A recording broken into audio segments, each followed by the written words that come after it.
Abdul Rahim.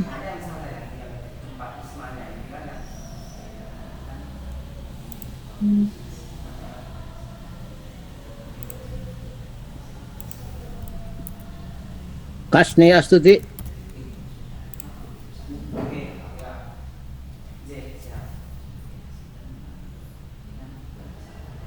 Saya nggak bisa didengar ya. Sakit, Prof. Bisa, Prof. Bisa terdengar suaranya, Prof.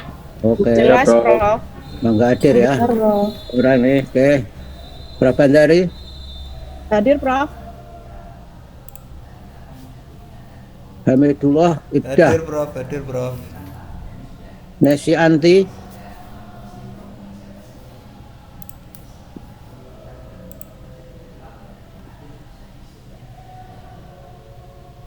Wahdan Najib. Hadir, Prof. Hadir. Muhammad Abduh. Hadir, Prof. Virat Dwidarti. Hadir, Prof. Umar Yamap. Hadir, Prof.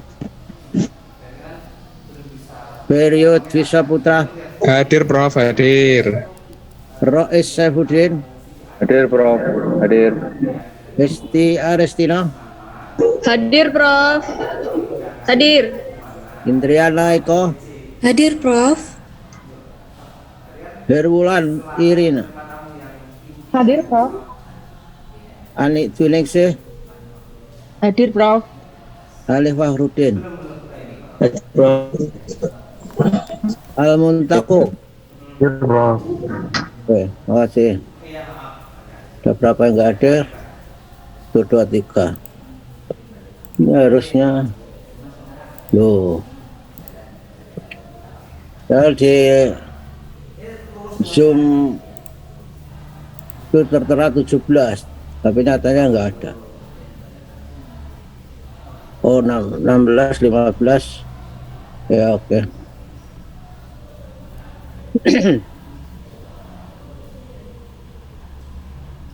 Setelah 10 kali pertemuan kurang 6 kali menghitung minggu. Saudara seyogyanya sudah menyiapkan final assignment berupa position paper dan review journal. Supaya segera dipikirkan, jangan sampai the last minute, sehingga saudara tidak optimal di dalam mengerjakan. Oke, saya akan share untuk epilog sebelum saudara presentasi. Dulu, yang ketiga, ini polisi ini dulu sudah, saya kira ya, kita sudah bicara ini. Bagaimana memformulasikan kebijakan itu. Undang-undang Sekdiknas itu tidak memperhatikan ini. Isunya nggak diidentifikasi, agendanya nggak jelas, kapan formulasi polisinya. Katanya mau omnibus law, tapi ternyata polisi-polisi yang ada di undang-undang guru, dosen, kemudian dikti tidak juga terakomodasi secara memadai. Implementasinya ketika ini tidak sesuai dengan Undang-Undang nomor 11 tahun 12 atau Undang-Undang nomor 15 tahun 2019. Evaluasinya saya yakin nggak pernah dilihat, sehingga diprotes dan akhirnya stop di balik itu. Nah, formula promotion ini apa kegiatannya? Formula promotion is the development of effective and acceptable courses of action for addressing what has been placed in the policy agenda. Jadi setelah punya agenda, kita setting, maka dari agenda itu diformulasikan. Arah-arahnya adalah untuk melihat formulasi itu, untuk melihat bahwa kebijakan itu mengenai sasaran, efektif, bisa diantisipasi persoalan. Nah, Pak, ada orang telepon, Pak.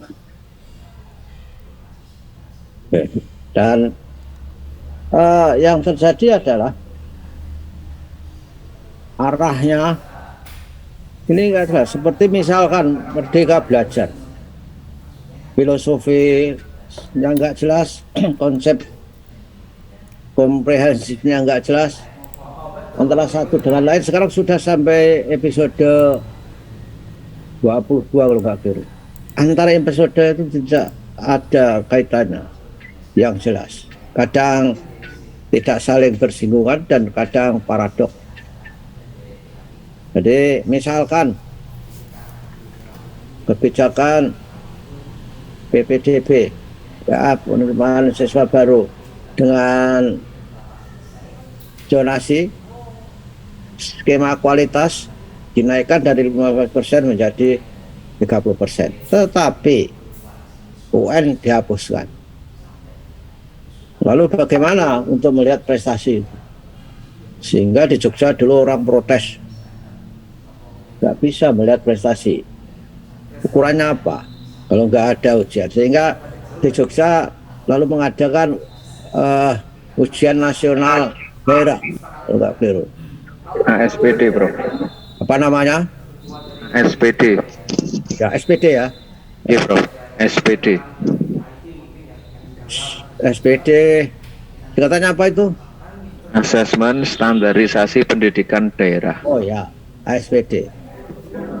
Ya, itu penting. Saya kira yang melakukan DIY dan Jawa Timur mungkin. Nggih, Prof. Leres, Prof. Oh, itu saya kira cerdas, karena untuk membuat supaya skema kualitasnya comparable itu memang harus begitu, sehingga policy formulation itu pertama harus efektif, formulasinya efektif, valid, efisien, implementable.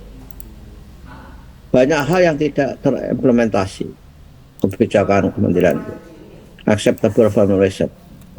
Ya, berterimaannya itu sulit. Sekarang kemarin di kelas lain di SD, wah, dia guru SD mengambil di MP, pusing 7 keliling untuk Merdeka Belajar di SD, untuk asesmen berbasis komputer misalnya. Itu melihatnya hanya di Jakarta Selatan saja, untuk Kediri saja. Mahasiswa itu yang di Kediri, orang-orang terkaget-kaget mendengar komputer di SD untuk melakukan asesmen, sehingga murid-murid pada minta laptop pada orang tuanya protes ke sekolah. Gimana ini? Mereka nggak bisa. Ya, Indonesia itu bukan Jakarta Selatan saja, sehingga acceptable formulation-nya itu benar-benar harus dipikirkan. Ya, kemungkinan bisa dilaksanakan, politically visible. Ini tidak, secara politis nggak visible. Jadi policy formulation dua aspek, analytical dan political. Ya, di mana yang analytical itu adalah sangat berbasis pada akademik, sehingga naskah akademik dan sebagainya itu harus menjadi andalan. Nah, kalau mengimplementasinya bagaimana? Proses implementasi ini ya. Policy implementation is when action is taken to address public problem. Jadi implementasi itu pada hakikatnya adalah suatu kegiatan untuk menjawab problem sosial, problem publik. Jadi pada saat ini the design of policy proposal is put into effect. Jadi bagaimana yang diproposalkan itu, yang direncanakan itu benar-benar dilaksanakan oleh agent-agent, oleh orang-orang yang memang memiliki tupoksi itu. Sehingga syaratnya adalah ideal policy, polisinya adalah ideal. Kalau di Indonesia, apa polisi yang ideal di SD misalnya saja? Ya, idealnya harus mencakup seluruh kepentingan rakyat dari Sabang sampai Merauke, idealis policy.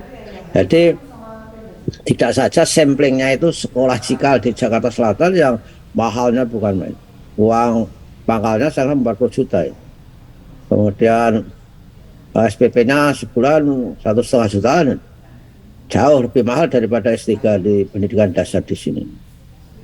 Tapi kan tidak untuk itu saja, juga untuk SD-SD yang ada di pedalaman Papua, Kalimantan, NTT, Maluku, itu masih banyak yang nggak mengenal komputer misalnya saja. Nah, ini adalah persoalan dari visibility-nya itu tadi.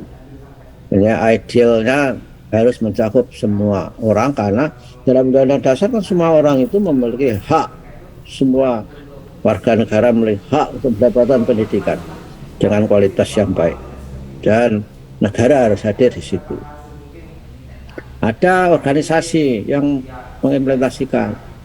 Nah, kita organisasinya dobra-abri, seperti tempat pelatihan kepala sekolah di Solo bubarkan, MB bubarkan. Dibubarkannya itu dibentuk yang baru yang hanya untuk menglegalisasikan program kementerian seperti sekolah penggerak, guru penggerak, itu diberi tempat, padahal existing institution itu sudah ada seperti MGMP. Kalau di SD apa itu? KKG ya? KKG, bro. Ya KKG ya. Ya. Singkatannya apa KKG itu? Kelompok kerja guru, bro. Ya, kelompok kerja guru, karena guru kelas. Nah, itu ada institusi itu. Itu lebih efektif, membumi di mana-mana ada. Guru penggerak itu sudah sangat eksklusif, kemudian tidak ada diskriminatif. Karena tidak semua guru bisa akses ke situ. Dites lagi, macam-macam. Dan jumlahnya nggak banyak, belum ada 500.000. Padahal guru Indonesia itu adalah 3 juta. Mau apa jumlah yang seperti itu? Nah, ini saya kira persoalan besar. Jadi implementasi kita kebijakan pendidikan, targetnya sudah jelas, dan juga faktor lingkungan. Jadi thus policy implementation involve translating the goals and objective of policy into an action. Jadi implementasi itu pada ikatnya adalah menerjemahkan tujuan ke dalam aksi, agenda aksi.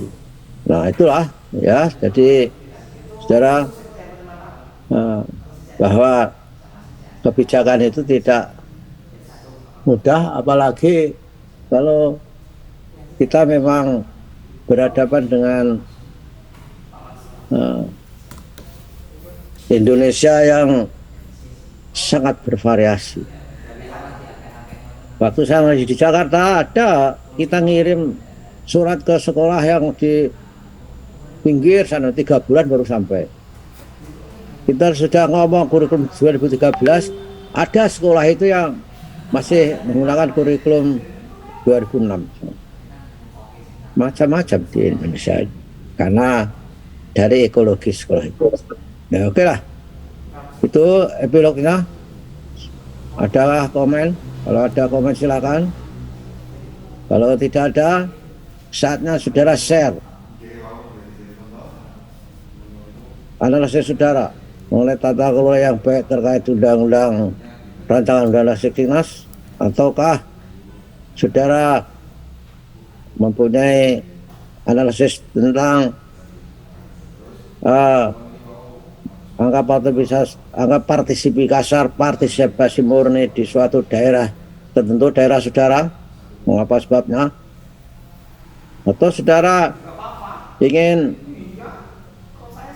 membuat analisis EVA, apa relevansinya EVA dengan policy formulation atau kebijakan pendidikan sekolah dasar di negeri kita?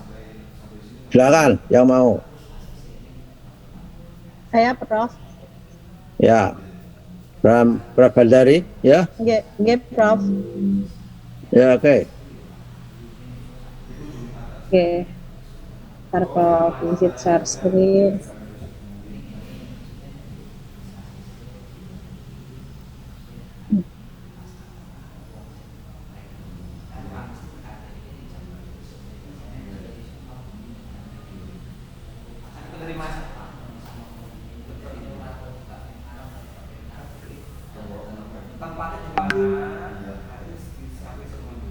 Sampun terlihat nggih? Ya, Ya. Assalamualaikum warahmatullahi wabarakatuh. Waalaikumsalam. Di sini saya akan mencoba menganalisis tentang RUU Sisdiknas yang saya ketahui. Yang pertama yaitu dari RUU itu mengaburkan peran pemerintah dalam mencerdaskan kehidupan bangsa. Dalam Undang-Undang Nomor 20 Tahun 2003 mendeskripsikan wajib belajar sebagai pendidikan minimal yang harus dimiliki oleh warga negara Indonesia atas tanggung jawab pemerintah dan pemerintah daerah. Namun sementara bunyi pasal yang diubah dalam draft RUU Sisdiknas versi Agustus 2022, tanggung jawab pemerintah dan pemerintah daerah itu dihilangkan. Di situ adanya upaya pembelokan pendidikan itu dari tanggung jawab pemerintah. Kemudian ada penghapusan peran aktif masyarakat dalam sistem.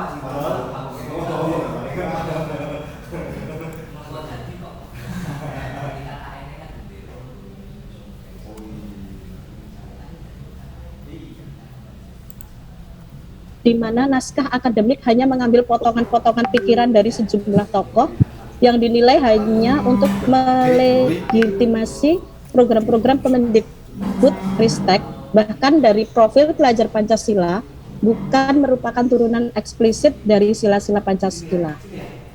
Kemudian dari sistem pendidikan nasional itu condong ke arah sistem persekolahan nasional, di mana seharusnya pendidikan di rumah, sekolah, dan masyarakat itu seimbang. Pendidikan rumah dan masyarakat harus lebih banyak ditingkatkan porsi dan implementasi nyatanya. Kemudian miskonsepsi wajib belajar. Dalam wajib belajar dari RUU Sisdiknas ini dianggap menjadi kewajiban orang tua untuk menyekolahkan anak-anaknya dan ikut menanggung biayanya. Padahal seharusnya negara hadir dan memberikan akses pelayanan pendidikan formal dan dibiayai penuh oleh negaranya. Selanjutnya, sistem pendidikan nasional itu masih multisistem, di mana sistem pendidikannya yang masih multisistem ini bertentangan dengan amanat konstitusi. Padahal peraturan Presiden Perpres nomor 104 tahun 2021 menunjukkan bahwa anggaran pendidikan tidak pernah masuk dalam sistem pendidikan nasional. Kemudian tidak transparan, sampai hari ini belum ada penjelasan tim penyusun RUU Sisdiknas dari pemerintah. Selanjutnya tidak ada pelibatan publik yang bermakna. Sejauh ini Kemendikbudristek lebih aktif melakukan kampanye RUU Sisdiknas untuk kalangan-kalangan yang pro, alih-alih fokus pada pemberian akses untuk penyampaian pendapat dari kalangan yang mengkritisi naskah akademik dan draft RUU Sisdiknas. Kemudian dipertimbangkan pendapatnya, khususnya untuk para pakar dan tokoh pendidikan, dan memperoleh penjelasan atau jawaban atas pendapat yang diberikan bagi seluruh warga Indonesia. Kemudian belum adanya cetak biru pendidikan di Indonesia yang seharusnya Kemendikbud membentuk panitia atau kelompok kerja nasional yang berisi pakar dan tokoh pendidikan, perwakilan masyarakat daerah, akademisi, organisasi profesi, organisasi masyarakat, organisasi keagamaan, perwakilan etnis dan golongan, organisasi pelajar dan mahasiswa, dan pemerintah baik maupun daerah sebelum penyusunan RUU Sisdiknas. Di sini saya juga akan menyampaikan yang ada di daerah saya, di kabupaten saya, itu permasalahan pendidikan. Itu ada mana? Kabupaten Sleman, Prof. Oke. Ya. Di sini ada berdasarkan data yang dapat saya identifikasi, permasalahan pendidikan itu dilihat dari beberapa indikator kinerja pendidikan, yaitu indikator angka partisipasi kasar, angka partisipasi murni, kemudian angka rata-rata lama sekolah. Yang pertama yaitu angka partisipasi kasar. Angka partisipasi kasar adalah angka perbandingan antara banyaknya murid dari jenjang pendidikan tertentu dengan banyaknya penduduk usia sekolah pada jenjang yang sama yang dinyatakan dalam persen. APK ini merupakan indikator yang paling sederhana untuk mengukur daya serap penduduk usia di sekolah masing-masing. Dalam perkembangannya, APK di Kabupaten Sleman, angka partisipasinya menunjukkan angka di atas 100%. Angka partisipasi ini mencapai lebih dari 100%, menunjukkan bahwa jumlah murid pada jenjang SD lebih banyak daripada jumlah penduduk usia SD ataupun MI. Hal tersebut terjadi karena adanya penduduk usia prasekolah SD sudah menjadi murid SD karena masih terdapat daya tampung sekolah. Kemudian adanya penduduk usia di atas 12 tahun yang masih bersekolah di jenjang SD karena terlambat masuk SD atau karena tinggal kelas. Serta adanya murid bukan penduduk Kabupaten Sleman yang bersekolah di wilayah kabupaten. Kemudian pada tahun 2020 dan 2021, APK dari SD turun dibandingkan tahun sebelumnya disebabkan oleh regulasi pemerintah tentang zonasi sekolah bagi sekolah negeri baik jenjang SD, SMP maupun SMA serta batasan usia masuk sekolah di negeri yaitu 7 tahun. Kemudian ada angka partisipasi murni APM, yaitu angka partisipasi murni adalah angka perbandingan penduduk pada kelompok umur jenjang pendidikan tertentu yang masih bersekolah terhadap penduduk pada kelompok tertentu yang dinyatakan dalam persen. Pada tahun 2016 sampai 2021, APM ini di jenjang SD masih di atas angka 100%, di mana angka itu menunjukkan kapasitas atau daya tampung sekolah di Kabupaten Sleman itu telah dapat mencukupi kebutuhan. Selain itu, angka tersebut juga menunjukkan bahwa penduduk usia SD yang bersekolah lebih banyak daripada jumlah penduduk usia. Hal itu terjadi karena anak di luar daerah yang bersekolah di Kabupaten Sleman. Ada peraturan zonasi sekolah yang telah diberlakukan, memberikan dampak terhadap turunnya APM pada tahun 2021. Angka APM itu berkurang dari 100%, berarti anak usia SD yang bersekolah di luar wilayah Kabupaten Sleman atau ada anak SD yang tidak bersekolah. Anak usia SD yang tidak bersekolah itu dimungkinkan karena yang pertama ada anak difabel atau yang tidak bisa sekolah melalui sekolah formal, kemudian ada anak usia sekolah yang bersekolahnya dengan cara homeschooling, ada juga anak drop out sekolah. Oleh karena itu penelusuran lebih lanjut tentang APM ini belum mencapai 100% agar dapat dirumuskan kebijakan yang tepat untuk menanggapi gap yang ada. Kemudian ada angka partisipasi sekolah APS, di mana angka partisipasi sekolah ini merupakan ukuran daya serap lembaga pendidikan terhadap penduduk usia sekolah. APS ini merupakan indikator dasar yang digunakan untuk melihat akses penduduk usia sekolah pada fasilitas pendidikan. Semakin tinggi angka partisipasi sekolah, semakin besar juga jumlah penduduk yang berkesempatan mengenyam pendidikan. Namun dengan demikian, meningkatkannya APS ini tidak selalu diartikan sebagai meningkatnya pemerataan kesempatan masyarakat untuk mengenyam pendidikan. Angka partisipasi yang ada di SD pada 2 tahun terakhir ini mengalami penurunan, di mana pada tahun 2021 sebesar 99,94%. Dalam APS ini berada di bawah angka 100%, berarti bahwa ada penduduk usia sekolah yang belum tertampung di sekolah yang tersedia, atau ada penduduk usia di sekolah yang bersekolah di luar wilayah Kabupaten Sleman. Di sini pada tahun 2021 APS menurun karena adanya regulasi zonasi pada sekolah negeri. Mungkin itu Prof yang dapat saya sampaikan. Ya, saya berkomentar, saudara, bahwa APM itu nggak pernah lebih dari 100%, karena jumlah yang dibagi dengan pembaginya itu sama usia kelompoknya. Tapi kalau misalkan saja APK memang bisa, akibat dari usia sekolahnya itu tidak sesuai dengan aturan ofisial yang ada dan dibagi oleh jumlah penduduk usia sekolahnya itu. Tapi kalau APM, usia sekolah penduduk dibagi dengan jumlah penduduk usia sekolah di usia itu, sehingga nggak mungkin lebih dari 100%. Walaupun ada kedatangan orang lebih dari 100, maksimal 100% APM. Jadi saudara janganlah sampai salah konsep.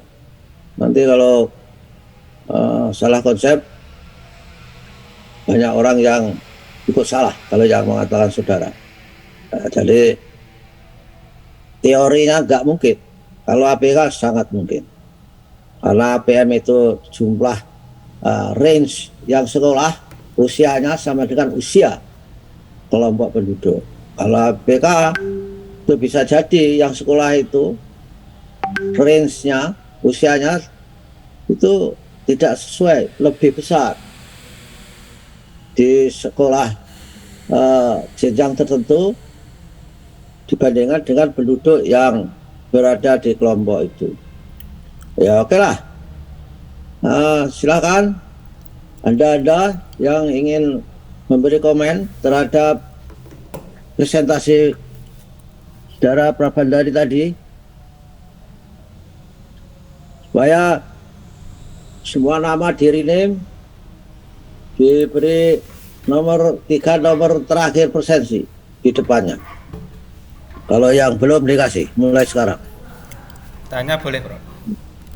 Ya, itulah saya undang saudara untuk bertanya. Jangan bertanya boleh tidak boleh. Ya, mohon Apa? izin maksudnya, Prof.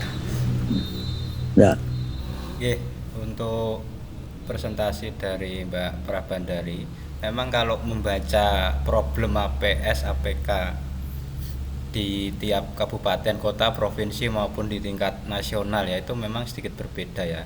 Khusus di Sleman tadi kayaknya ada yang menarik itu terganggu ya, atau terkena dampak dari sistem zonasi gitu loh.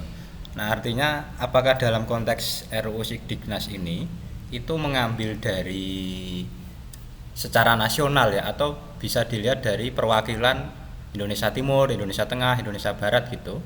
Karena kalau zonasi kan setahu saya dari kebijakan nasional ya, yang diturunkan di dinas dan di daerah seperti itu, sehingga memang berdampak pada angka partisipasi sekolah seperti itu. Karena ada yang bisa sekolahnya terkait dengan negeri, yang itu wilayah kalau nggak satu zona kan nggak bisa ya. Nah, tetapi di dalam konteks RUU Sikdiknas ini baiknya ya, ini juga bisa menurut teman-teman itu menyesuaikan secara nasional, atau memang pecahan-pecahan ya bahasanya di tiap daerah itu menjadi dasar untuk penentuan keterserapan. Baik tadi juga disinggung masalah disabilitas, itu kondisinya bagaimana, maka seharusnya memang muncul batang tubuh pasal yang memang mengatur khusus dari UU Sikdiknas atau RUU Sikdiknas itu. Karena kalau tidak seperti itu nanti setiap pasal akan mengandung multi tafsir dan muncul PP lagi, Permendikbud lagi. Saya kira itu opini ya, atau bisa jadi pertanyaan atau bahasanya respon dari presentasi Mbak Prabandari. Matur suwun, Bro. ya. Ada respon balik saudara Prabandari? Prof aja Prof, masukannya yang terkait dengan itu dikaitkan dengan RUU, saya belum paham Prof. Ya, tentu saja RUU Sikdiknas tidak mengatur seperti yang dipertanyakan itu. Oleh karenanya saya kira bersyukurlah di stop. Jadi bahkan RUU Sikdiknas itu negara seolah tidak akan hadir terhadap pendidikan yang wajib belajar. So, SD kan termasuk wajib belajar di dalamnya, di mana ketika wajib belajar itu masyarakat justru dimintai untuk berpartisipasi, untuk membiayai. Itu alasannya adalah nanti sekolah swasta nggak bisa mengut uang dari masyarakat, gitu. Alasannya katanya. Tapi kan negara harus, sebenarnya hak negara kalau wajib belajar itu harus membiayai, mendanai, itu namanya wajib. Mewajibkan ya, Prof. Nah, wajib, dan wajib kita itu wajib sukarela kita itu. Seperti sumbangan di Samsat zaman dulu, sumbangan semua sukarela wajib. Nah, kalau di negara maju, kalau ada misalkan saja ada anak keluyuran di jam sekolah, orang tuanya langsung dipenjara esoknya, nggak usah diadili, ditahan aja, karena itu wajib. Jadi di sini enggak. Kalau di Indonesia diwajibkan seperti Amerika, bangun penjaranya lebih mahal daripada biaya sekolahnya. Banyak orang di penjara. Nah, ini kan konteks kultural seperti itu yang harus dipahami lagi. Oke, ada lagi yang ingin komen? Kalau nggak ada, silakan berikut yang mau presentasi.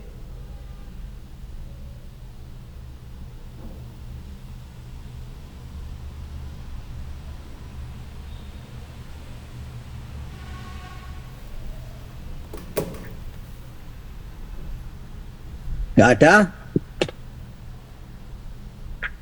Kalau nggak ada, ini saya akhiri. Saudara membuat presentasi, dipresentasikan minggu depan. Ya, terima kasih. Assalamualaikum.